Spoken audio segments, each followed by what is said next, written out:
자기 유익을 구하는 시험. 네가 좌하면 나는 우하고 네가 우하면 나는 좌하리라. 창세기 13장 9절. 하나님 안에서 믿음의 삶을 시작하자마자 당신 앞에는 매력적이고 화려한 전망이 펼쳐지게 될 것입니다. 이 모든 것들이 당신이 권리 주장을 할 수 있는 것들입니다. 그러나 만일 믿음의 삶을 살아간다면 당신은 당신의 권리들을 포기하고 하나님께서 당신을 위해 선택하시는 인생을 살 것입니다. 하나님은 때때로 당신을 시험하는 장소에 두실 것입니다. 그곳에서 만일 당신이 믿음의 삶을 살지 않으면 자신의 유익을 추구하는 것이 옳고 마땅한 권리라고 생각하게 됩니다. 그러나 그곳에서 믿음으로 살면 당신은 당신의 권리를 기쁘게 포기하고 하나님께서 당신을 위해 선택하시도록 허락할 것입니다. 이것이 하나님의 음성에 순종함으로써 자연적인 것을 영적인 것으로 변환시키는 훈련입니다. 우리의 삶이 내 권리에 의해 인도받을 때마다 그 삶은 영적으로 둔화됩니다. 믿음의 삶의 가장 큰 원수는 죄가 아니라 충만하지 못한 어설픈 선입니다. 이 선은 언제나 최상의 선의 원수입니다. 위의 말씀에서 세상적으로 볼 때 아브라함이 먼저 선택을 하는 것이 가장 지혜롭게 보입니다. 분명 먼저 선택하는 것은 아브라함의 권리였습니다. 주변 사람들은 아브라함이 먼저 선택할 수 있는 권리를 주장하지 않은 모습을 보고 어리석은 자라고 생각했을 것입니다. 우리 대부분은 자신을 위해 하나님께서 선택하시도록 주님을 의지하는 대신에 자신의 권리에 따라 선택하기를 좋아하기 때문에 영적으로 성장하지 못합니다. 우리는 하나님께 시선을 집중하며 사는 법을 배워야 합니다. 너는 내 앞에서 행하여 완전하라. 주님은 나의 최고봉 새벽 묵상, 오늘은 7월 5일입니다. 자기 유익을 구하는 시험이라는 말씀으로 함께 은혜를 나누고자 합니다. 첫 번째, 권리 주장 대 권리 포기. 챔버스의 묵상글을 읽다 보면 아브라함의 이야기가 상당히 많이 나오는 것을 알 수 있습니다. 1차 세계대전이 한창일 때 챔버스는 4개월간의 아브라함의 생애에 대한 말씀을 나누었습니다. 이 시리즈가 마무리될 무렵 챔버스는 런던에서의 평안한 사역을 마무리하고 카이로 자이툰 부대에서 군인들을 섬기기로 결정합니다. 오늘 본문 말씀은 풍요로운 삶을 선택할 수 있었지만 자신의 권리를 포기한 아브라함의 이야기로 챔버스 자신의 절정과 닮았음을 보여주고 있습니다. 하나님 안에서 믿음 생활을 시작할 때 우리들의 삶에 펼쳐지는 화려하고 매력적인 일들을 경험하게 됩니다. 만일 이런 일들이 우리의 권리 주장으로 가능한 일이라고 생각해 봅시다. 이때 우리는 어떤 사람인지 드러나게 됩니다. 챔버스의 말입니다. 그러나 만일 믿음의 삶을 살아간다면 당신은 당신의 권리를 포기하고 하나님께서 당신을 위해 선택하시는 인생을 살 것입니다. 권리를 포기하는 삶은 세상과 동일한 가치를 갖지 않겠다라는 선언입니다. 권리 포기는 더 이상 자신의 삶을 스스로 주장하지 않겠다라는 고백입니다. 그러므로 권리를 포기할 때 우리는 하나님께서 선택하시는 인생을 살 수 있습니다. 권리 포기의 모범은 겟세마네 동산에서 기도하셨던 예수님의 모습이죠. 마태복음 26장 39절. 조금 나아가사 얼굴을 땅에 대시고 엎드려 기도하여 이르시되 내 아버지여 만일 할만하시거든 이 잔을 내게서 지나가게 하옵소서. 그러나 나의 원대로 마옵시고 아버지의 원대로 하옵소서 하시고. 겟세마네 동산에서 예수님의 제자들이 함께 있었죠. 하지만 예수님은 외로우셨습니다. 제자들이 그 자리에 함께 있다고 해서 주님과 같은 마음으로 하나님께 기도한 것은 아니었기 때문입니다. 우리들의 삶에는 하나님의 뜻을 묻고 직면해야 되는 순간이 있습니다.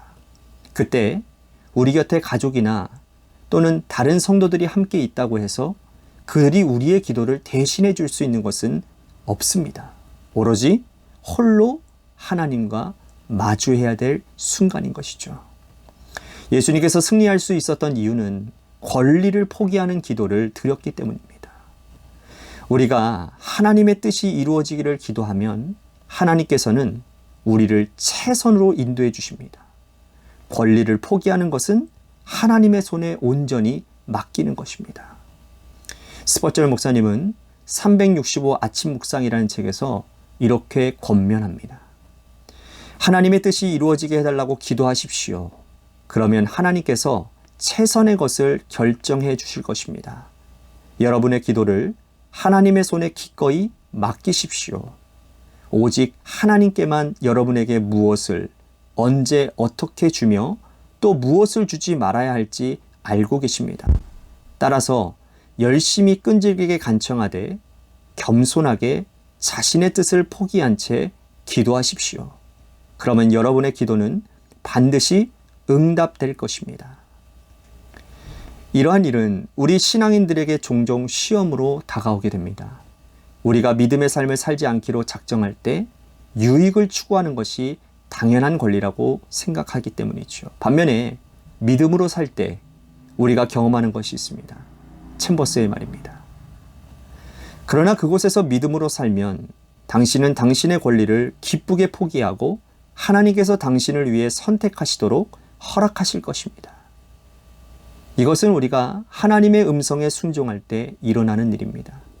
이와 같은 순종을 통해 우리는 인간적이고 자연적인 삶을 영적인 삶으로 바꾸는 훈련 속으로 들어갑니다. 우리가 기억해야 될 한 줄 노트. 우리의 권리를 포기하면 하나님께서 우리를 선택하십니다. 두 번째, 최선 대 차선. 두 번째 단락에서 우리에게 참 좋은 삶의 지침을 발견하게 됩니다. 우리의 인생의 문제는 늘 최선과 차선 사이에서 무엇을 선택하느냐라는 것이죠. 챔버스가 말하는 The good is always the enemy of the best 라는 말이 있습니다. The good is always the enemy of the best. 선은 늘 최선의 적입니다. 기억하십시오. 선은 늘 최선의 적입니다. 우리가 믿음 생활할 때 가장 큰 원수는 죄의 문제가 아닌 것 같습니다. 나의 권리를 당연히 생각하며 따라 사는 것입니다. 그렇다면 왜 죄가 원수가 아닐까요? 이미 믿음 생활을 시작한 사람들에게 죄를 구별할 정도의 능력은 다 있기 때문입니다. 제가 이 이야기로 선이 틀린 것은 아닙니다. 죄가 아니란 말이죠. 그러나 그렇다고 해서 선이 온전하게 하나님의 뜻이라고 말할 수는 없습니다. 우리 신앙인들에게 최선은 하나님의 뜻을 따라 사는 것입니다. 적당히 비난받지 않고 적당하게 내가 가질 권리를 누리는 선은 절대로 최선이 될 수 없습니다.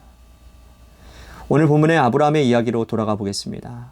아브라함이 조카 롯보다 먼저 좋은 것을 선택하는 일은 가장 지혜로운 방법입니다.